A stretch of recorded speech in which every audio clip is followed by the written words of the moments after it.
प्यारे विद्यार्थियों, आप सभी को मेरा नमस्कार।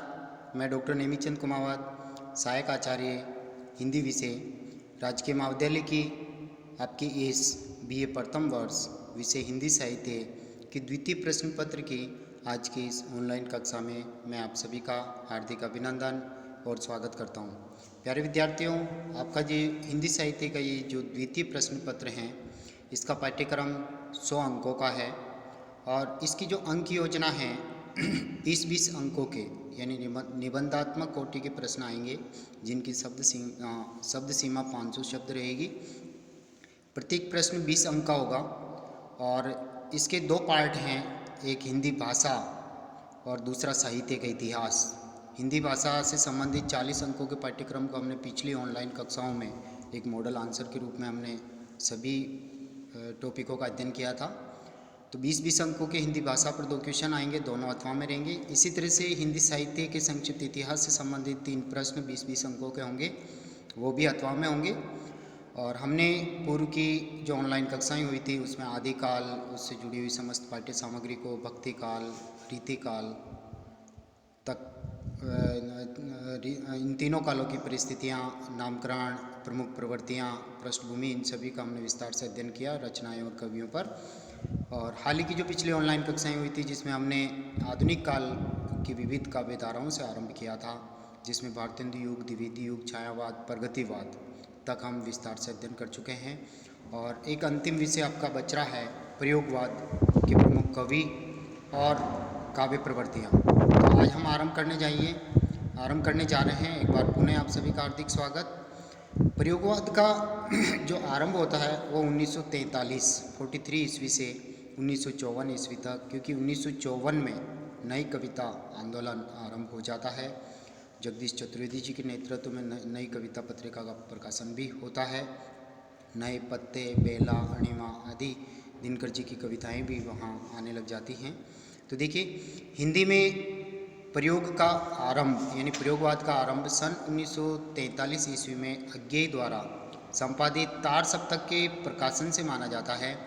प्रयोग तो सदैव से होते आए हैं, किंतु प्रयोगवादी काव्य का श्री गणेश इस संकलन के द्वारा ही माना जाता है। यानी तार सप्तक एक पत्रिका है, 4 तार सप्तक अब तक प्रकाशित हुए हैं, क्योंकि इस संग्रह में अब तक प्रचलित कविताओं की लीक से हटकर ऐसी कविताएं थी जो नई संवेदनाओं, नए भावबोध एवं नए विषय से शिल्प से युक्त थी।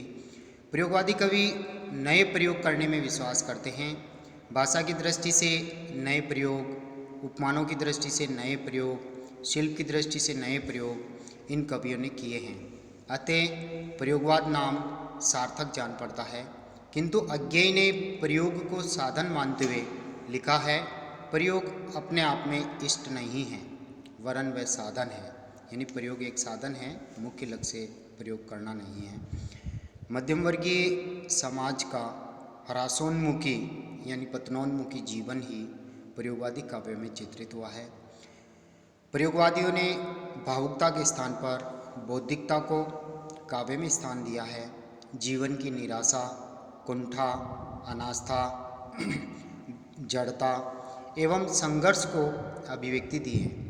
लघु मानव को प्रतिष्ठित करना और दमित वासना के चित्र भी इस काव्य में हमें उपलब्ध होते हैं।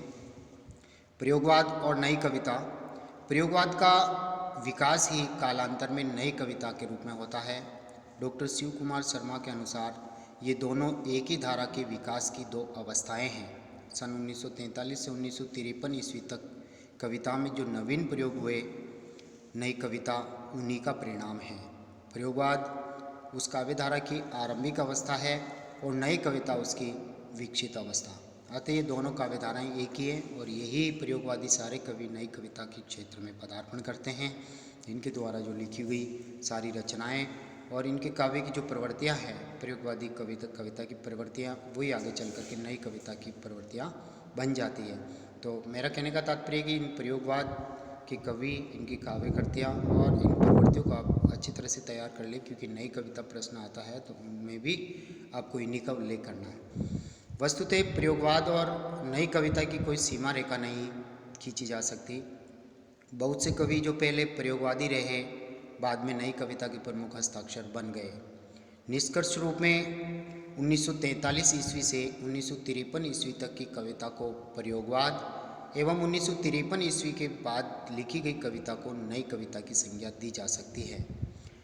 जो चार तार सप्तक निकले हैं, क्योंकि अज्ञेय जी इस तार सप्तक के प्रकाशक हैं, संपादक हैं, प्रवर्तक हैं तार सप्तक के, एक तरह से प्रयोगवाद के प्रवर्तक है और तार सप्तकों के संपादक वही है। इनके नेतृत्व में 4 तार सप्तक प्रकाशित हुए थे। तो जो पहला तार सप्तक है 1943 ईस्वी में निकला, जिसमें 7 कवियों की कविताएं संकलित है। मैंने एक सूत्र यहाँ बनाया है, अभागी रामू प्रणे, यानी दुर्भाग्यशाली रामू का विवाह हो गया। अभागी रामू परणे, परणे यानी परण गया, अभागी यानी दुर्भाग्यशाली। तो इस एक सूत्र के माध्यम से इन 7 कवियों को आप याद रख सकते हैं। जैसे ए से अज्ञेय, बा से भारत भूषण अग्रवाल, गी से गिरिजा कुमार माथुर, रा से रामविलास शर्मा और मू से गजानन माधव मुक्तिबोध और प्रे से प्रभाकर माचवे और ने से नेमीचंद्र जैन। दूसरा जो सप्तक प्रकाशित होता है 1951 ईस्वी में निकलता है और इसका सूत्र है शहर नभ धस, यानी शहर नभ यानी आकाश में धस यानी चला गया, शहर आकाश में चला गया। अब इन्हीं सूत्र के माध्यम से इन 7 कवियों को आप याद रख सकते हैं। शे से शकुंत माथुर, है से हरिनारायण व्यास, रे से रघुवीर चाय, ने से नरेश मेहता, भय से भवानी प्रसाद मिश्र, दय से धर्मवीर भारती और शे से शमशेर बहादुर सिंह। इसी तरह से तीसरा जो सप्तक प्रकाशित हुआ वो है 1959 ईस्वी में और इसका सूत्र है प्रक्की यानी पराई साल की, गत वर्ष की, प्रक्की मैं के कहूँ विष, अर्थात पुराने वर्ष की बातों को मैं क्या कहूँ जो विष यानी जहर के समान है। इस सूत्र के माध्यम से आप 7 कवियों को याद रख सकते हैं। प्रक्की यानी प्रयाग नारायण त्रिपाठी, की कीर्ति चौधरी, मैं मदन वात्स्यायन, के केदारनाथ सिंह, कुंवर नारायण, वी से विजय देव नारायण शाही और से सर्वेश्वर दयाल सक्सेना। तो ये 7 थी 21 कवियों को आप 3 तार सप्तकों में पढ़ चुके हैं और चौथा सप्तक है 1979 ईस्वी में प्रकाशित होता है और इसका एक सूत्र मैंने बनाया है, श्री राम स्वयं नरा असुरा, अर्थात श्री राम स्वयं नर होते हुए भी उन्होंने असुरों का वध किया है। इस सूत्र के माध्यम से 7 कवि इस प्रकार हैं, श्री राम से श्री राम शर्मा, स्वे से स्वदेश भारती, न से नंदकिशोर आचार्य और रा से राजकुमार कुंभज, अ से अवधेश भारती, सु से सुमन राजे और रा से राजेंद्र कुमार। ये 7 चौक 28 कवि 4 तार सप्तकों में प्रकाशित हुए। यही 28 कवि तार सप्तक के यानी प्रयोगवाद के कवि कहलाते हैं और यही 28 कवि आगे चल कर 1954 ईस्वी में जो नई कविता का आरंभ होता है उनके ये प्रमुख हस्ताक्षर बन जाते हैं, यानी प्रमुख कवि यही आगे चल कर के नई कविता के कवि कहलाते हैं। आगे बढ़ते हैं हम। प्रयोगवाद के प्रमुख कवि एवं कृतियाँ। सच्चिदानंद हीरानंद वात्स्यायन अज्ञेय, इनका जन्म 7 मार्च 1911 ईस्वी को होता है। इनका देहांत 4 अप्रैल 1987 ईस्वी, उत्तर प्रदेश देवरिया जिला ग्राम कस्या में इनका जन्म।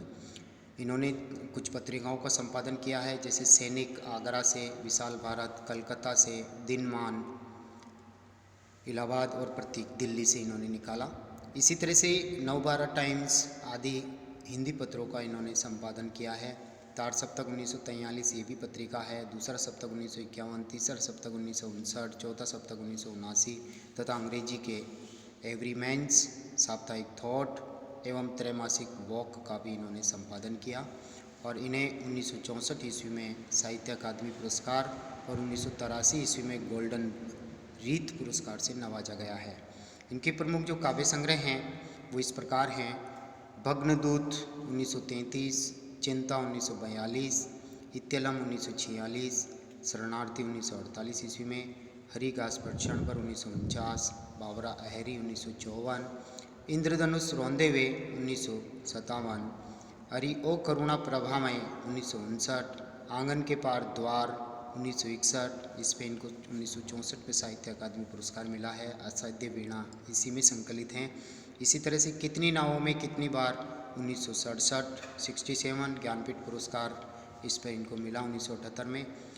और अगली काव्य करती है क्योंकि मैं उसे जानता हूँ 1969, पहले मैं सन्नाटा बुनता हूँ 1973, महावृक्ष के नीचे 1977, नदी की बांक पर छाया 1981, सागर मुद्रा पूर्वा 1965, और इसी तरह से विपत्तगा, संवत्सर, नवधा आदि संपादित पुस्तकें भी हैं इनकी। और कुछ प्रकृति चित्रण की चर्चित कविताएं सूर्यास्त, सुनहरे शेवाल और संध्या संकल्प। निबंध संग्रह हैं त्रिशंकु, आलवाल, आत्मनेपद, भवंती, लिखी कागद कोरे, उपन्यास है शेखर एक जीवनी, नदी की द्वीप और अपने अपने अजनबी। इनकी यात्रा वृत्तांत हैं अरे यायावर रहेगा याद, एक बूंद सहसा उछली।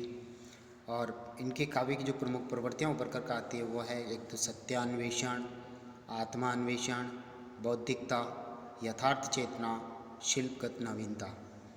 दूसरे जो कवि हैं वह गिरिजा कुमार माथुर, जन्म 1918 ईस्वी, 10 जनवरी 1993 में इनका निधन। गगनांचल एक पत्रिका के संपादक रहे हैं और सर्वप्रथम मंदार संकलन इनका प्रकाशित होता है। साहित्य अकादमी पुरस्कार और शलाका सम्मान, व्यास सम्मान इन्हें प्राप्त हुआ। इनके काव्य संग्रह मंजीर, नाश और निर्माण, धूप के धान, शिलापंख चमकीले, छाया मत छूना मन, भीतरी नदी की यात्रा, साक्षी रे वर्तमान, पृथ्वी कल्प, कल्पांतर, मुझे और भी कहना है, और असिद्ध की व्यथा एक आलोचनात्मक पुस्तक भी इनकी, नई कविता, सीमाएं और संभावनाएं। और एक और काव्य संग्रह है जिस पे इनको साहित्य अकादमी पुरस्कार 1991 में मिला और वो है मैं वक्त के हूँ सामने, 1990 में प्रकाशित। तीसरे प्रमुख कवि हैं धर्मवीर भारती, 1926 से 1997 ईस्वी, धर्मयुग, निकष, आलोचना पत्रिकाओं के संपादक रहे हैं। धर्मयुग का उन्होंने 1987 तक संपादन किया और कुछ सम्मान मिले इनको, बिरला फाउंडेशन सम्मान, न्यास सम्मान से सम्मानित हुए हैं। इनकी काव्य संग्रह हैं ठंडा लोहा 1952, 7 गीत वर्ष 1959 और कन्नुप्रिया 1959 खंड काव्य हैं। अंधा युग गीति नाट्य हैं। इसी तरह से सृष्टि का आखिरी आदमी एक काव्य नाटक है इनका, सपना अभी भी, और प्रेमथु गाथा। उपन्यास है गुनाहों का देवता और सूरज का 7वां घोड़ा। इसी तरह से कहानी संग्रह मुर्दों का गांव, चांद और टूटे हुए लोग, बंद गली का आखिरी मकान। निबंध है इनके ठेले पर हिमालय, ललित निबंधों का संग्रह ये। शोध ग्रंथ है सिद्ध साहित्य, और इनके द्वारा जो समीक्षाएं लिखी गई है वो है मानव मूल्य और साहित्य, सिद्ध साहित्य, पश्यंती, प्रगतिवादी समीक्षा, कहानी ए कहानी, और एकांकी संग्रह नदी प्यासी थी, और एक अनुवाद इन्होंने लिखा देशांतर ऑस्कर वाइल्ड की कहानियों पर। चौथे साहित्यकार हैं गजानन माधव मुक्तिबोध, 1917 से 1964, 11 सितंबर 1964 में इनका निधन हो गया। मध्यम वर्ग को काव्य का इन्होंने प्रमुख विषय बनाया है। इनकी 2 प्रसिद्ध कविताएं हैं, एक तो अंधेरे में और ब्रह्म राक्षस, दीर्घ कविताएं हैं। और इनकी 2 ही काव्य कृतियाँ हैं, कविताओं के संकलन हैं 2, एक तो चांद का मुंह टेढ़ा है और दूसरा भूरी भूरी खाक धूल। कहानी संग्रह सतह से उठता आदमी, काठ का सपना, और निबंध संग्रह साहित्यिक की डायरी, और एक उपन्यास है विपात्र, और इन्होंने आलोचना ग्रंथ लिखे हैं तार सप्तक के कवि, और कामायनी एक पुनर्विचार, नई कविता का आत्मसंघर्ष और अन्य निबंध, और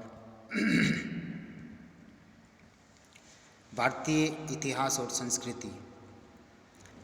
अगले कवि हैं भवानी प्रसाद मिश्र, जन्म 1919 ईस्वी और देहांत 1985 ईस्वी। 10 वर्ष की आयु में इन्होंने घोड़े पर कविता लिख डाली थी, और इन्होंने एक संपादन किया है, गांधी वांग्मय के संपादक रहे हैं।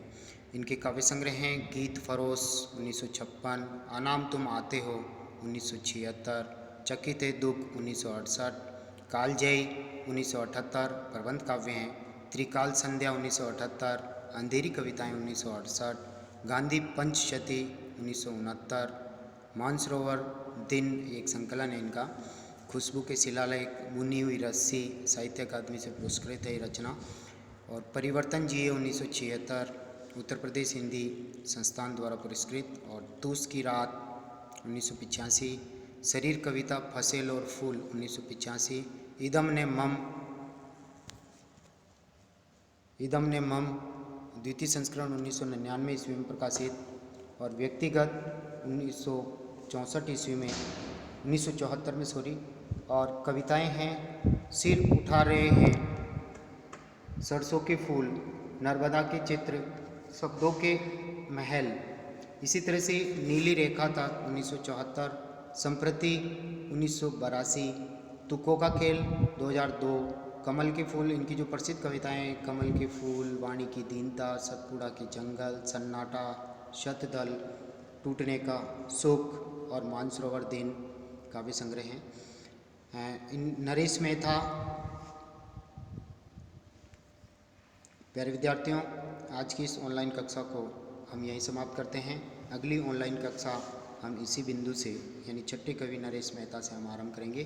तब तक के लिए आप सभी को बहुत बहुत धन्यवाद। जय हिंद, जय भारत। आप सभी से आग्रह है कि कॉलेज के इस यूट्यूब चैनल पर जो वीडियोज अपलोड किए जा रहे हैं, आप अपनी ऑनलाइन पढ़ाई कर रहे हैं, सभी वीडियोज़ को ओपन करके अपनी ऑनलाइन पढ़ाई जारी रखें। लेकिन आप लोगों से आग्रह है कि कॉलेज के इस यूट्यूब चैनल को आप सब्सक्राइब जरूर करें, साथ ही इन वीडियोज़ को आप लाइक करें। एक बार पुनः आप सभी को बहुत बहुत धन्यवाद।